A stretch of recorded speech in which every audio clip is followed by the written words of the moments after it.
This will be the daily update of the Champions League on Soccer Gist Arena with your boy Gustavo.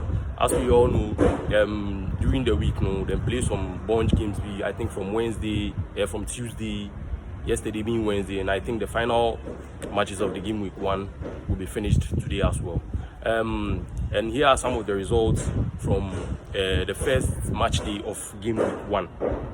I think Juventus won by 3-1 against PSV. Young Boys 0, Aston Villa 3, AC Milan 1, Liverpool 3. I think that was the match of the day, a very massive game, and Liverpool won it. Bayern had the biggest win, I think, of the whole of game week 1, beating Dynamo Zagreb by 9 goals to 2. Real Madrid beat Stuttgart by 3-1. As we see, or as many people will see, Real Madrid won the game, but Stuttgart won our hearts. They really played very well. Like, they played better than Madrid, to be very honest. But Madrid being Madrid, they got all 3 points by beating Stuttgart 3-1. Sporting beat Leo by 2-0. Of course, Leo getting a red card during the game, I think that crippled them a little bit. And I think yesterday there were other games too that came on yesterday, and I think yesterday's match day was a very barren one because goals didn't really come in as much as the first day of the match week 1.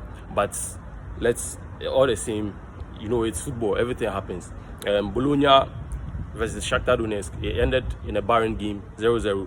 Sparta Prague beat RB Leipzig by 3-0. I was very surprised by that too, because RB Leipzig, with their caliber, going away to Sparta Prague and losing by 3-0, nothing. Like, they didn't even score even one. It's very surprising. Celtic had the biggest win yesterday by beating the lowest ranked team in the Champions League by 5-1. Club Brugge beats Club Brugge 0, Dortmund 3. It's a very surprising one as well. People really thought Club Brugge were going to give Dortmund a very big tough game, but Dortmund won comfortably by 3-0. And then Man City, the biggest game of the match day yesterday, it ended in a barren one, 0-0 against Inter Milan. I was surprised, but I wasn't surprised though, because Inter really defended well. City were always on the attack, and anytime Inter were on the attack, they were very dangerous as well. But the game ended in a barren one. And then PSG got a very lucky one, very lucky one. In the dying minutes of the game, they got a 1-0 victory over Girona.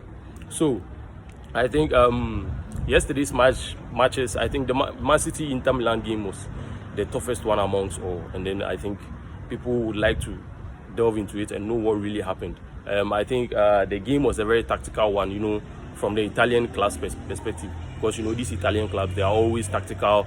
They defend very well. They defend very deep. They don't allow you spaces to run into, and I think that's what cut Man City short. They got the chances though, but they couldn't bury them.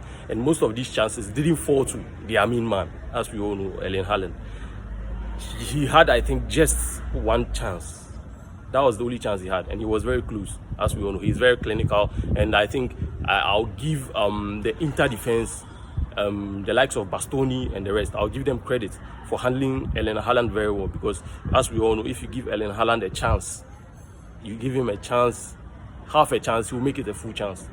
You understand? So I think the way they handled him yesterday was also really key to getting a point at Etihad Stadium. And I think during the game, I think certain things weren't really going on well for the Manchester City side. So I think during the halftime, Pep made a very real quick change. He took off their main man, one of their main men, Kevin De Bruyne. That was a surprising one. But to be honest, he wasn't really in the game. So taking off was a normal thing. And as we all know, Man City, with the caliber of players they have, anyone who goes out, it's not a problem, because the next person coming in is equally good. So I think at halftime, he made 2 real quick subs. He took on Savinho and brought on Phil Foden, one of their best players as well, and then took off Kevin De Bruyne and brought on Gundogan. And during the second half, City still controlled the game. Massive chances, and all were falling to one particular person, Gundogan, and he wasn't able to bury the chances. City really played very well, as we all know. Quick attacking football. patience, everything was in there. But credit to Inter Milan. What really helped them was they being able to defend very, very well. They really defended very, very well. Yes, that was the key to the 1 point they had at the Etihad. Yes, and then people were even saying that if those chances that fell to Gundogan had fallen to Erling Haaland, it would have been a different ball game. Yes, I think I agree with that. Yes, I agree with that, because if you give someone like Erling Haaland 2-3 chances, at least he was going to bury 2. Out of 3, he's going to bury 2. But unluckily for the Manchester City team, all the chances were falling to the wrong person in the name of Gundogan. Yes. So during the game, I think Inter also had some changes just to boost their squad and to get a chance to win. So, and there were certain players who didn't start this game that I was really, really surprised of. I think someone like Lautaro Martinez, I was surprised he didn't start.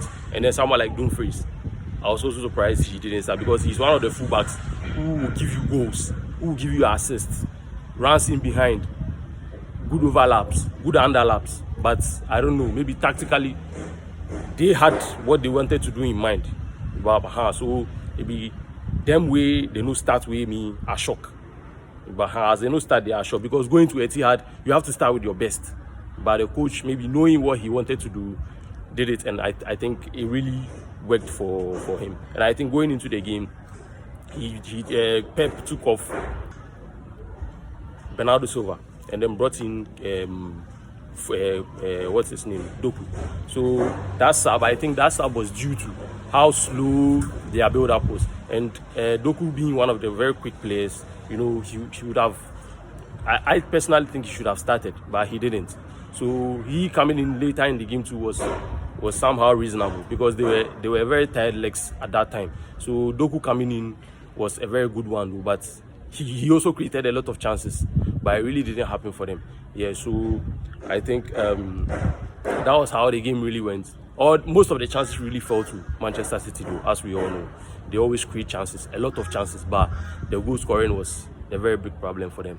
Yeah, so that's how the biggest game of the second day of match day 1 went. So today being the 3rd day of the match week 1, these are some of the games that we'll be having. Red Star Belgrade will be facing Benfica. Feyenoord will be facing Bayern Leverkusen.